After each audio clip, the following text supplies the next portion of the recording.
The severe cyclonic storm Remal over coastal Bangladesh and West Bengal weakened into a cyclonic storm. It is now about 70 kilometers northeast of Canning and 30 kilometers southwest of Mongla. The storm is expected to weaken further. 2 cases of injuries and 1 casualty has been reported so far. A red alert has been issued in several districts following this. It shall continue to move northeastwards and weaken further.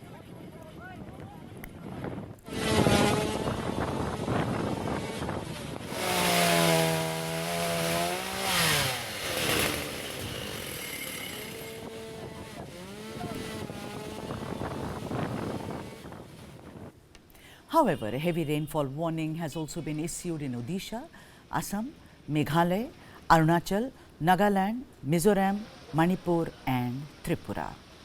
NDRF teams have been deployed to clear roads that were blocked due to trees which fell at Ganganagar amid rains and gusty winds. Cyclone Remal, the first cyclone over the Bay of Bengal this pre-monsoon season, made a landfall in West Bengal on Sunday night, flooding streets and homes in Kolkata.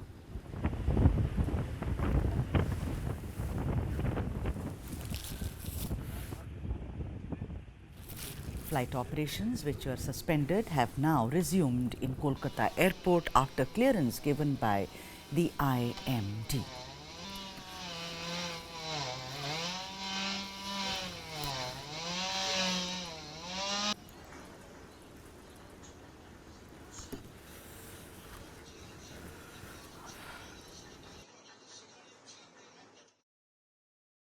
The Rajbhavan Task Force has just returned from the field visit.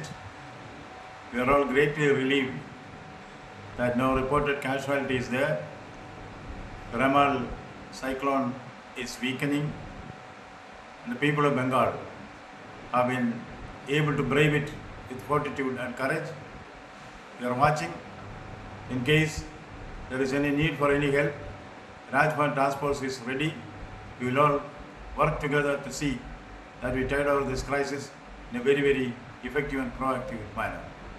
I thank the entire people of West Bengal for the solidarity which is expressed in facing the natural calamity with equanimity and courage.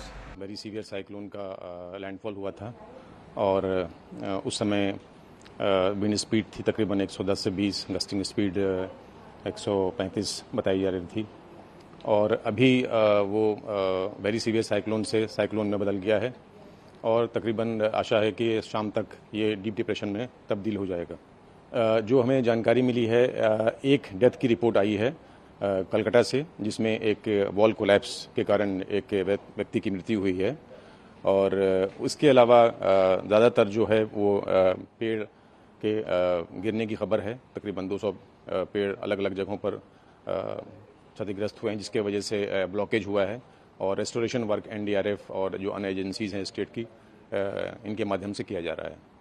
Rumel तूफान के वजह से कल से कलकत्ता में 75 millimetre के ऊपर बारिश हुआ है और इस बारिश की वजह से कलकत्ता का जो 132 नंबर वार्ड है बेहाला पर्णश्री, उस एरिया में जितना भी क्वार्टर है अर्थात जो गवर्नमेंट क्वार्टर है, वो गवर्नमेंट क्वार्टर के सब के घर में पानी घुस गया है। अभी जो तस्वीर हम दिखा रहा है वो है पर्णश्री का गवर्नमेंट क्वार्टर और जितना भी घर का सामान है वो बिस्तर जितना भी सामान है वो सब ऊपर उठा के रखा है। यहाँ का आदमी लोग, यहाँ का जितना भी आदमी लोग है उन लोगों का कहना है हर बारिश में ही ऐसा ही हालत होता है, लेकिन जो कल जो तूफान आया था, तूफान के वजह से कलकत्ता में इतना बारिश हुआ है, इस बारिश की वजह से ही ये वाटर लॉग हुआ है और इन लोगों का कहना है कम से कम 2-3 दिन ये पानी रहेगा, उसके बाद धीरे धीरे ये पानी उतरेगा। लेकिन इस वजह से यहाँ का जो इंसान लोग है उन लोगों का कहना है कि वो लोग बहुत ही परेशानी में अपना जीवन बिता रहा है। जब सुबह हुआ तब सारी जगह जिधर भी आग जा रहा है वो सिर्फ इसके तूफान की वजह से जो तशनची हुई है उसके ही आप प्रमाण देते हैं। मैं आपको दिखाऊंगा, मेरे जो पीछे है ये है एक नदी का बांध, जो बांध किसी भी वक्त टूट सकता है क्योंकि ये बांध की एक तरफ अभी टूट चुका है और आप देख सकते हैं कि पानी का जो लेवल है वो बढ़ते बढ़ते अभी वो बांध को ओवरफ्लो कर अंदर में आ रहा है। और यहाँ पर जो तेज हवा चल रही है, यहाँ पर खड़ा रहना मुश्किल हो रहा है। मैं आपको बता देता हूँ, इस तूफान की वजह से इस इलाके में, मैं जिस इलाके में हूँ, यह है फ्रेजरगंज की इलाका। यहाँ पर बहुत सारी जगह पे जो घर का जो छाव है वो उड़ चुका है, पेड़ उपड़ गए हैं। और ये छवि मैं आपको फिर से दिखाता हूँ कि ये जो है मेरा बाएं तरफ, ये है नदी का बांध, जो बांध किसी भी वक्त टूट सकता है क्योंकि इतनी तेज हवा चल रही है। ये बांध इसको ज़्यादातर झेल नहीं पाएगी ज़्यादा समय तक। और एक बात ये है अब जहाँ पर लैंड होता है, और ये है चास की जमी, वो चास की जमी पूरा पानी के अंदर चला गया है। और यहाँ पर आप देख सकते हैं कि यहाँ पर खड़ा रहना मुश्किल हो रहा है, और पानी आके अब जब कांटे की तरह बींध रहा है क्योंकि इतना तेज हवा है। और इस हवा में आप देख सकते हैं कि मेरे पीछे की जो बांध वो किसी भी वक्त टूट जाएगा। और यहाँ पर कोस्टल गार्ड जो है वो एनडीआरएफ का टीम जो है, जो सरकार की राहत टीम है, वो काम कर रहे हैं। लेकिन यहाँ पर सिचुएशन बहुत ही ख़राब है।